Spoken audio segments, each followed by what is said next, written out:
একটি সাধারণ পুকুরে গোসল, আর সেই ছোট্ট ঘটনাকে কেন্দ্র করেই জ্বলে উঠল দুই গ্রামের মানুষ। অন্ধকার রাতে টর্চ লাইটের আলোয় হাতে টেটা বল্লম আর লাঠি সোঁটা নিয়ে শুরু হয় ধাওয়া পাল্টা ধাওয়া। আতঙ্ক ছড়িয়ে পড়ে চারদিকে।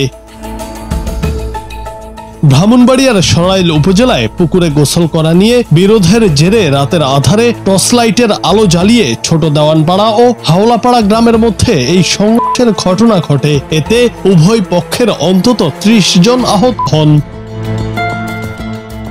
ঘটনাটি গত শুক্রবার রাতের। স্থানীয় সূত্রে জানা যায়, শুক্রবার দুপুরে হাওলাপাড়া গ্রামের তাইম কয়েকজন বন্ধুকে নিয়ে ছোট দেওয়ানপাড়া গ্রামের একটি পুকুরে গোসল করতে যায়। এই সময় ছোট দেওয়ানপাড়ার শাকিল ও শিপন সহ কয়েকজন তাদের সঙ্গে কথা কাটাকাটি ও মারধর করে। পরে এই ঘটনার জের ধরে রাতে দুই গ্রামের লোকজন দেশীয় অস্ত্রশস্ত্র নিয়ে মুখোমুখি হয়।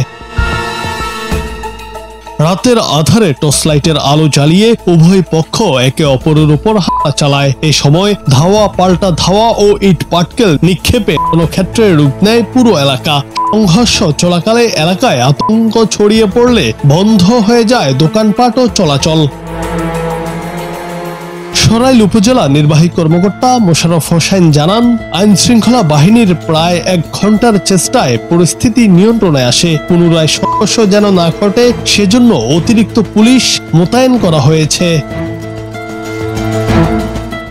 জুনায়েদ আহমেদ, বাংলা টিভি।